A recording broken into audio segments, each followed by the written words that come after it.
네, 정기국회 종료까지 닷새 남았습니다. 어제부터 4+1 협의체가 가동이 됐죠. 선거제, 검찰개혁, 예산안, 여러 가지 민생 법안까지 산적한 현안들에 대해서 합의를 끌어낼 수 있을까요? 국회에서 국회의원 붙잡고 직접 물어봅니다. 정치 인터뷰 당당당. 오늘은 민주평화당 정동영 대표와 함께합니다. 안녕하세요. 네, 안녕하세요. 네. 오늘 국회의 가장 큰 뉴스 중에 하나부터 얼른 짚어보고 지나갈게요. 민주당의 추미애 전 대표가 오늘 법무부 장관 후보자에 지명이 됐습니다. 과거에 2002년 대선 당시에 노무현 당시 후보가 유세장에서 같이 언급을 하신 적이 있거든요. 잘 아는 사이시죠? 예, 정치를 같이 시작한 동기생이라고 할까요? 또 쇄신 정풍 운동을 했던 동지이기도 하고 같은 시대에 정치를 해온 분입니다. 어떻게 평가하세요? 검찰 개혁의 적임자라고 보십니까? 강단 있는 인물이기 때문에 소신대로 검찰 개혁의 소명 완수를 위해서 열심히 하시리라고 생각합니다. 그래요. 그렇다면 한번 카메라 보시고 응원의 한마디 좀 해주실까요? 예, 추미애 장관 잘하십시오. 네, 사실 저희가 묘하게 지난주부터 자꾸 밖에서 이렇게 인터뷰를 하게 됩니다.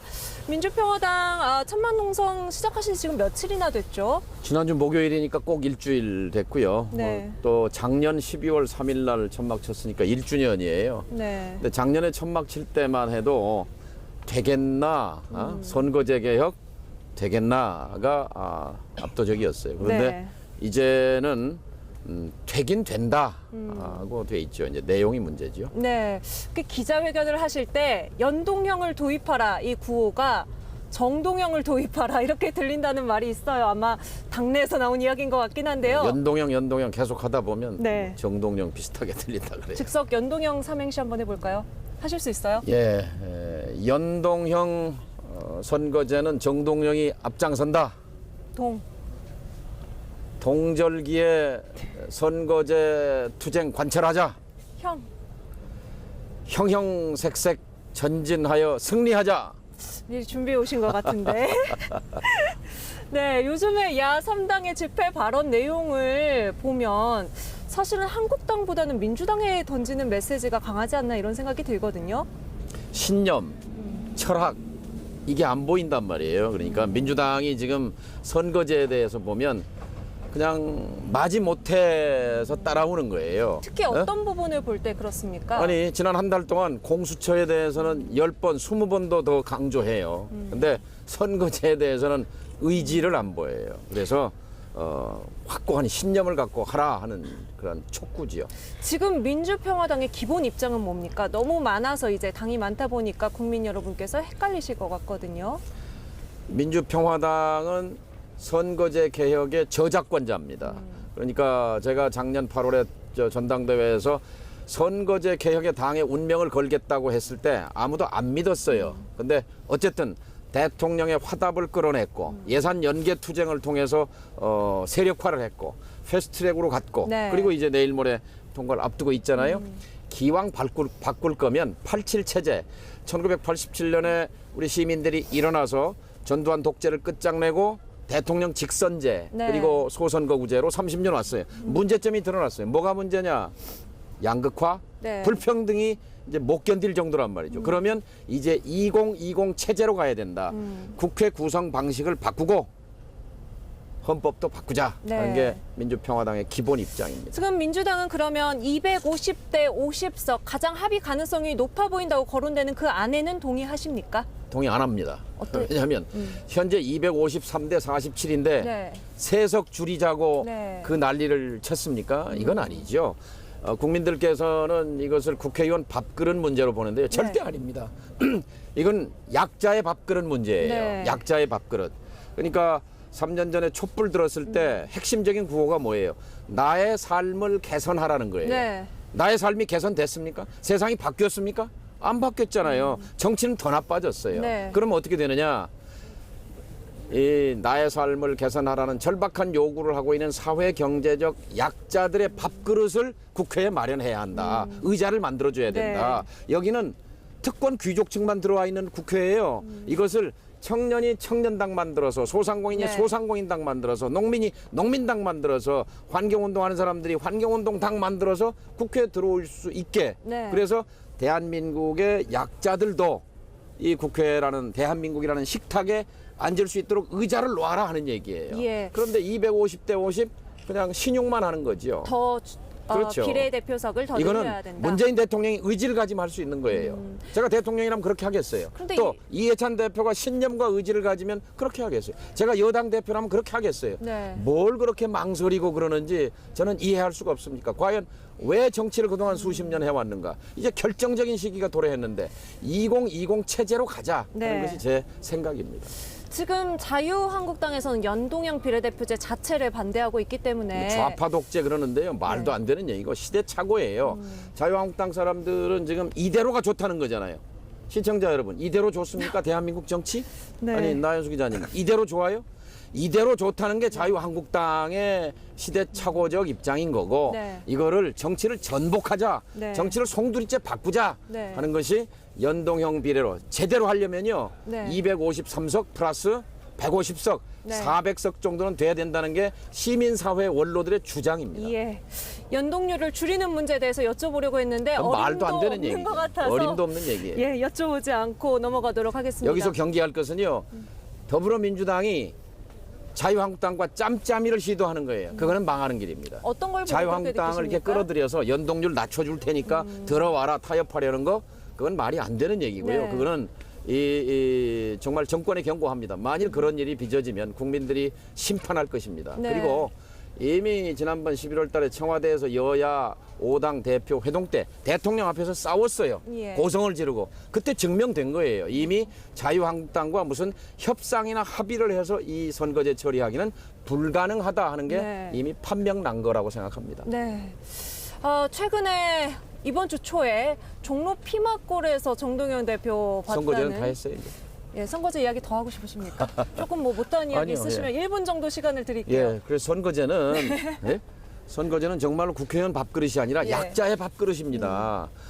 불쌍한 약자들이 네. 의탁해서 네. 큰 정당에 이거 해달라 저거 해달라 그럴 필요가 없어요. 네. 직접 이 대한민국의 식탁에 의자를 놓고 거기 앉아서 자기 몫을 자기 밥을 또 먹으면 되는 거거든요. 네. 그게 선거제 개혁의 핵심입니다. 근데 안타까운 것은 이 YTN처럼 이렇게 그 본질을 선거제 본질을 이렇게 알려주는 매체가 별로 없어서 요즘 안타까운데 저희는 잘하고 YTN에 있으니까. 감사드립니다. 예, 고맙습니다.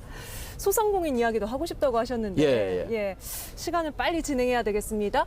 종로 피막골에서 아르바이트를 하고 오셨어요. 어떤 아르바이트를 하셨어요? 예, 피막골이 뭔 뜻인지 아시죠? 말을 피해서. 예, 조선시대 때 양반들이 네. 이 종로거리 가면 이제 상민들은 뒤에 뒷골목에 거기에 지금 음식점이고 뭐 이 가게들이 즐비한데 제가 지난주에 언론에 알리지 않고 이틀간 점심 장사할 때 또 저녁 예. 장사할 때 가서 이제 앞치마 두르고 배달도 하고 그 식당 알바를 했어요. 체험을 해보신 건가요? 그러니까 속속들이 알아야 대변을 할 수 있지 않습니까? 네. 근데 실제 들어가 보니 더 심각합니다. 제가 갔던 피막골의 종로 3가 거기 왕벌 식당은 네. 저 사장님이 이근재 씨인데 예. 사장님 어머니 예. 91세 되신 노모께서 나오셔서 반찬을 나르고 홀 서빙을 하고 계셨어요. 저랑 같이 하면서 91살 되신 참 할머니께서 건강하시긴 했는데 이게 현실이거든요. 그리고 종로 3가 종로 2가 그러면 대한민국의 심장부입니다. 어쨌든. 네. 근데 몇 집 걸로 한 집씩 임대예요. 셔터 내려져 있어요. 그리고 종로에 권리금이 싹 사라졌습니다. 어떤 가게도 권리금이 없어요. 들어올 사람이 없는데 네. 유명한 그 종로의 고려당 빵집도 10년 전에 문 닫고 지금도 뭐 임대 이렇게 간판 걸려 있더라고요. 네. 그래서 지금 소상공인과 함께 예. 지금 새로운 정책들 계속 제시를 하고 계세요. 지금 소상공인 기본법이 간신히 지금 이제 국회를 통과하고 있는데요. 이런 식으로 사정해서 뭐 민원을 해결하는 차원이 아니라 당당하게 대한민국의 700만 소상공인이 주권자란 말이죠. 네. 700만이면 26%예요, 유권자의. 26%면 국회에 한 7, 80명 들어올 수 있는 쿼터를 갖고 있는데 네. 국회에는 단 한 명도 없어요. 그래서 함께 소상공인당을 창당을 해서 네. 내년 선거판에 바람을 한번 일으켜봐야 되겠다 이런 계획을 하고 있습니다. 그런데 참 외람된 말씀입니다만 소상공인들 입장에서는 힘 있는 여당이나 제1야당과 함께하고 싶은 그런 마음도 근데 있지 이제 않을까요? 여당에서는 100몇십 명씩 되는데 소상공인당 이렇게 손잡고 비례대표는 한석 줄 수 있겠지만 네. 그러나 그거는 이제 손님인 거지요. 네. 주인이 주체가 돼서 직접 국회 문을 열어젖힐 수는 네. 없는 거지요. 근데 이제 지금 우리나라의 선관위에 등록된 당이 한 50개 돼요. 네. 근데 주요 정당 빼놓고는 다 사실상 페이퍼 정당, 종이 정당이에요. 국민들이 잘 모른단 말이죠. 네. 근데 소상공인당이 이 민주평화당과 손을 잡게 지금 네. 연대하고 있는데요. 그러면 단박에 5대 정당 안으로 들어오는 거지요. 그래서 내년에 주요 정당으로 발돋움할 수 있는 그런 기회를 만들려고 합니다. 소상공인당의 대표성을 굳힐 인재도 혹시 영입하고 계십니까? 제가 지금 현재는 이제 언뜻 하면 소상공인 떠오르는데. 누구죠? 골목식당에 자주 등장하시는 한 분이 백종원 씨? 떠오르는데. 네. 글쎄요, 그분은 이제 소상공인 자영업을 살리기 위해서 애를 쓰시는데 정말 그분들의 삶을 위해서 이 소상공인 정당이 만들어지면 네. 아마 백종원 선생도 응원해 주시지 않을까 이렇게 기대를 합니다. 네, 많이 도와달라고 뭐 공개 러브콜이라도 한번 또. 예. 우리 백 선생님 열심히 소상공인 자영업자 이렇게 도와주시는 건 너무 감사하고요. 그런데 근본적인 해법은 정치 세력을 만들어서 당당하게 이 정치의 주체로 서는 것이 삶을 개선하는 길입니다. 우리 백 선생님께서 응원해 주시기 부탁드립니다. 네, 영상 편지를 자주 보내게 됩니다 오늘. 제가 지금 뒤져보니까 빼빼로데이에 고백을 하셨어요. 예. 기억 안 나세요? 11월 11일 153차 최고위원회의에서 우리 당에서도 이용주, 김경진 같은 젊은 정치인이 활발하게 활동을 했으면 좋겠다. 안타까움을 표시한 건데. 돌아오면 함께 하자 이런 말씀을 하셨는데요. 예, 뭐 답장을 바란 건 아니고요. 답장이 오지 원론적인 얘기를 한 건데요. 내년 21대 국회는 지금 20, 30대가 몇 명쯤 있죠? 300명 중에 딱 2명 있잖아요. 네. 30대 2명인데 제가 EU 의원 외교 협회장이에요. 네. 덴마크나 네덜란드를 가면 거기는 3분의 1 또는 네. 40%가 20, 30대 의원이에요. 예. 내년에 상상해 보세요. 이 300명 중에 지금 유권자로 36%거든요. 20, 30대가. 네. 근데 만일 이 300명 중에 100명이 20, 30대 국회의원이라고 생각해 보면 네. 상상하는 것만으로도 대한민국이 확 젊어져 버리는 거 아닙니까?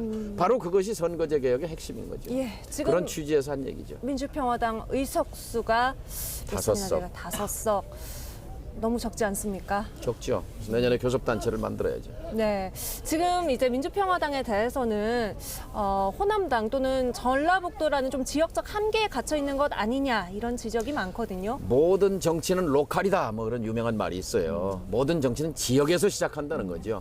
지역 기반이 없는 것도 비극적이지만 네. 그러나 지역에만 매달려 있는 것도 그건 또 비극적인 거예요. 그래서 네. 저희는 이 지역 기반과 동시에 소상공인 또 약자라는 그런 계층 네. 기반을 마련해서 내년 정치에서 새로운 지각 변동을 일으켜 보려고 합니다. 네, 소상공인 자영업자를 통해서 외연 확장을 하시겠다는 계획인데요. 혹시 총선을 앞두고 어떤 정치 그룹과의 연대 또는 합당 가능성까지도 점쳐 볼 수 있을까요? 이미 말씀하고 계시잖아요. 이 기성 정치인들이 이리 모이고 저리 모이고 하는 이합집산 네. 그것을 국민들은 그렇게 곱게 보지 않습니다. 감동을 받지도 않고요. 뭔가 새로운 정신과 같이 새로운 사람을 원하거든요. 네. 근데 지금 그동안 목소리를 내지 못했던 그러니까 소상공인 집단도 대표적인 거고요. 네. 청년 계층도 있는 거고 농민들도 있는 거고 비정규직 노동자들도 이제 왕성하게 선거제 개혁이 아마 다음 주에 국회 네. 본회의에서 이제 통과가 되면 그때는 아마 정치적 상상력이 필요한 시간이 될 겁니다. 네, 그동안 이제 못한 얘기 다 쏟아내듯이 오늘 여러 가지 이야기 많이 해주셨는데요. 마지막으로 내년 총선 앞두고 민주평화당 이런 정당이 되겠다 한마디 좀 해주시죠. 정치 전복 정당이 되고 싶습니다. 정치 전복 대한민국 정당. 정치를 뒤집어야 합니다. 네. 이대로는 못 살겠다는 것이 우리 국민들의 하소연이고 네. 또 먹고 살기 이대로는 못 살겠다는 건데 정치라는 것은 돈과 권력을 나누는 기술입니다. 네. 그런데 돈과 권력을 나누는 그 사람들이 전부 기득권자들만 있는 거예요. 그게 문 밖에 있는 사람들이 들어와서 직접 돈과 권력을 나누는데 동참하도록 하는 거. 이게 정치 전복이거든요. 네. 그 맨 앞장에 민주평화당이 서 있습니다. 네, 이렇게 찬바람을 맞으면서 기다리고 있습니다. 정치 인터뷰 당당당 오늘은 선거 개혁을 위해서 우리나라 정치 개혁을 위해서 그리고 소상공인 정당으로 다시 서겠다는 민주평화당 정동영 대표와 함께했습니다. 오늘 말씀 감사합니다. 네, 감사합니다.